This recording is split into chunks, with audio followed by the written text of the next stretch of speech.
สบายดีป้าลุงเอาโต๊ะขี้ไห้เด้อป้าลุงนะ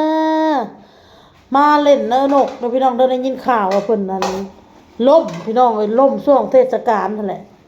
เทศกาลปีใหม่พระราชในเฮือนนี่ล่มในเฮือนนี่แหละไปเล่นบนรดน้ำแลเสื้อผ้าเปียกแล้วมาเฮือนต้องหาน้ำตัดเท่านั้นนะนี่ตัดมาหรือวะมาให้หรือวะ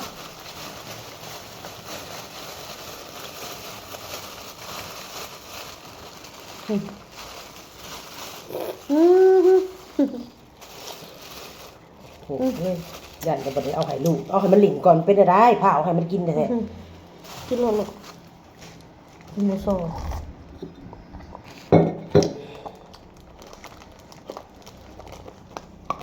ต่างลูกใหญ่ไปใส่กระสูง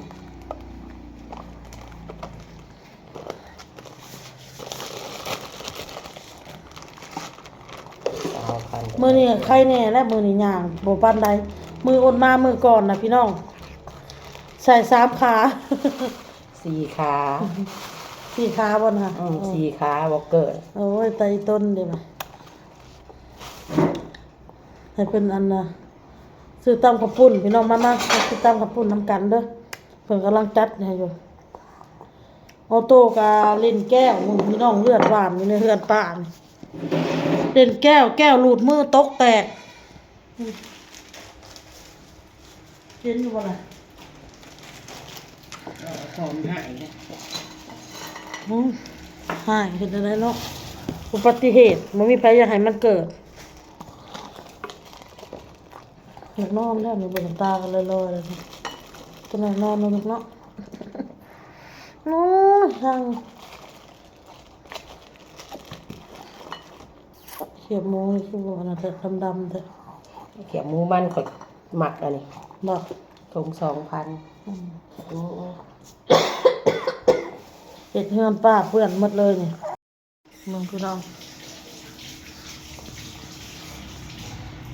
แก้วบาดตีนออโต้มาพี่น้องมากินนี่ตำข้าวปุ้นพี่น้องไม่พูดเยอะนะพี่น้องเนาะ อาจารย์หมดตำข้าวปุ้นอันนี้เขียบหมูพี่น้องอันนี้พักกับพี่น้องซื้อน้ำอ้อยมาให้เอ้ยเป็นน้ำจอกมาให้เพิ่นพี่น้องทุกคนหมดเดินหนูแป๊บเดียวเจ็บใจนะเจ้า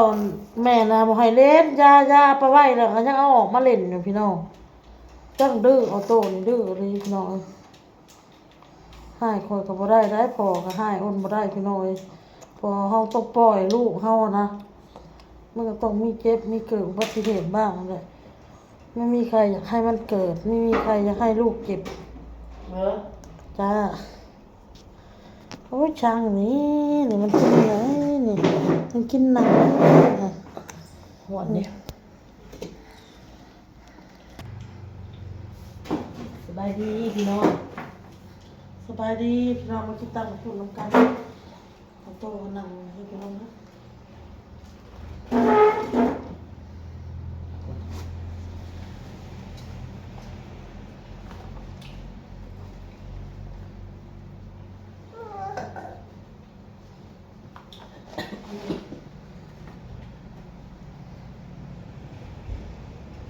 หนังได้บ่เลยบ่แข็งบ่มันเกาะเลยมันเกาะเกาะได้แต่บ่เป็ดปานใดได้มื้อนี้ก็สนุกเลยมาเดินพี่น้องเดินกินมาเด้อจักกระปุ่นน้ำกัน ตำกับคุณน้ำกันพี่น้อง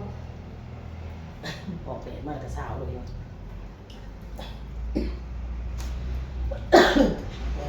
เมื่อย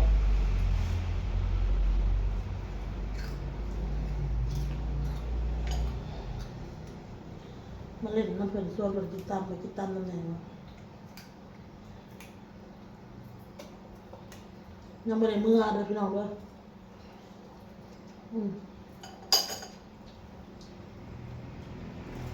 จะมีได้สิเด็ดมือเนาะมือมันนี่ตอนแรกสาวมือพอๆกันพ่อคนนี้ยังเวียก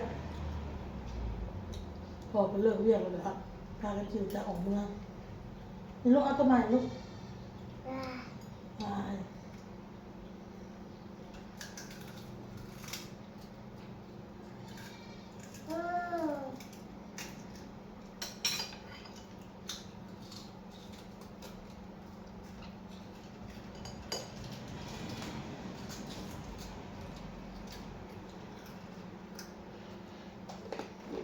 บลูกพอดีเลยลูกโอเคปะนะพอดีเดี๋ยวดีอยากย่อมนะเดี๋ยวดีอยากย่อมพากันกินเผ็ดกับน้องตะกี้น้องลูกเนาะลูกเฮงติ๊กข้าวเปียกจนแดงน้องแบบสไตล์กระบอก ได้ เต้ เก่าอยู่ เพราะว่ากระเพาะค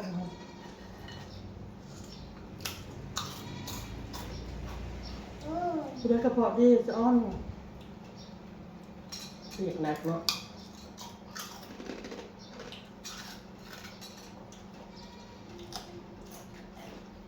รสชาติคือว่าซีมพอดีแหละ จะเข้มมาตลอด คือว่าซีมพอดีเลยแหละนวดแล้วใส่ตื่มอ่ะ เว้นมาตลอดเลยพี่ลูก ออกมาหนังกำลังหันหลังออกมาหนังอยู่เนาะยืนดนบ่ได้ จะเป็นวินเด็ดฮอต เดี๋ยวเขาดูดิมากันได้แดด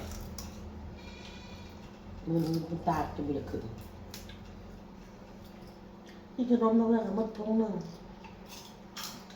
ห้อยอันนี้อีกมด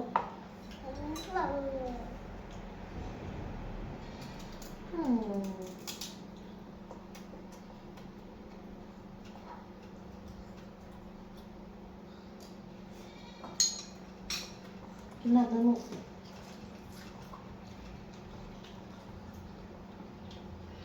กินน้ำสนุก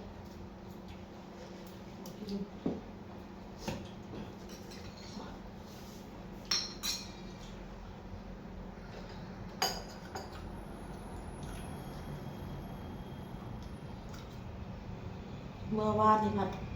หลบเมย์เวียงมันเต็มเลยประเดี๋ยวเมื่ออยากหลบมันได้เอาเถื่อ8 โมงเลยเถื่อกลางคืน2 ทุ่ม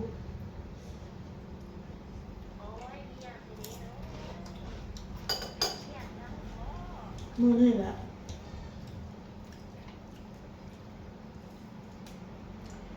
6 โมงมันนี่ออกเมื่อแล้วหิวจังออกมาพร้อมกันกับพอกัน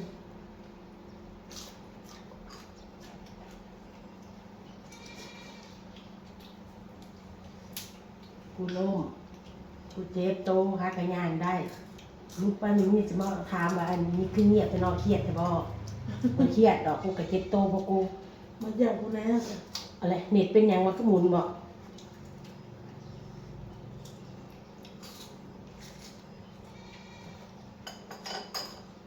ทีวีวะ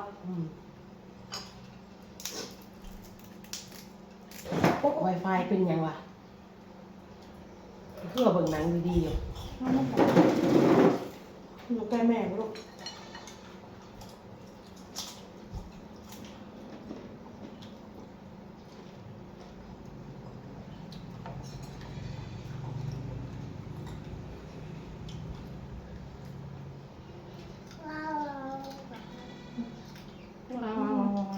แซ่บแซ่บลูกหนักก็โอ้เจ็บตีมาละเจ็บตีมันตรงนี้หาเจ็บตีเรียกลูกมาพูด ป้ากับบ่มีเงินไปซื้อขนมในร้านกัน ต้องห่วงขนมนะ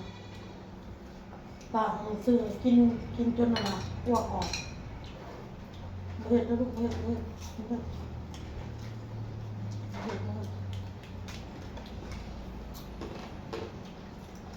คุณสิมาบ่ หัว น้องดีกินง่ายหอมเวลากินลงไปแล้วมันหอมลูกพี่น้องคุณได้เป็นโรคกระเพาะ มึงเป็นอะไรมึงอ่ะ เป็นกระเพาะนะครับเป็นโรคกระเพาะเดี๋ยวนี้ค่ะห้องซึกเลยนะกินอยังงามยากแบบลำบากนอกจากเป็นแบบข้าวเปียกข้าวปากอะไร กูว่าประเภทนี้บ่ได้เพชรเลยมึงอ่ะ มันบริเผ็ดแต่เรากินลงไปแล้วมัน จิ้ว กระเพาะบากเรื่องนั้นมันกินลงไปแล้วรู้สึกแบบมันหอดนะมันหอดมันอนาโรดนะเลยไปก่อนเด้อพี่น้องเด้อคลิปนี้พ่อกับคลิปหน้าพี่น้องสบายดีพี่น้องนะบายเลยเหรอบาย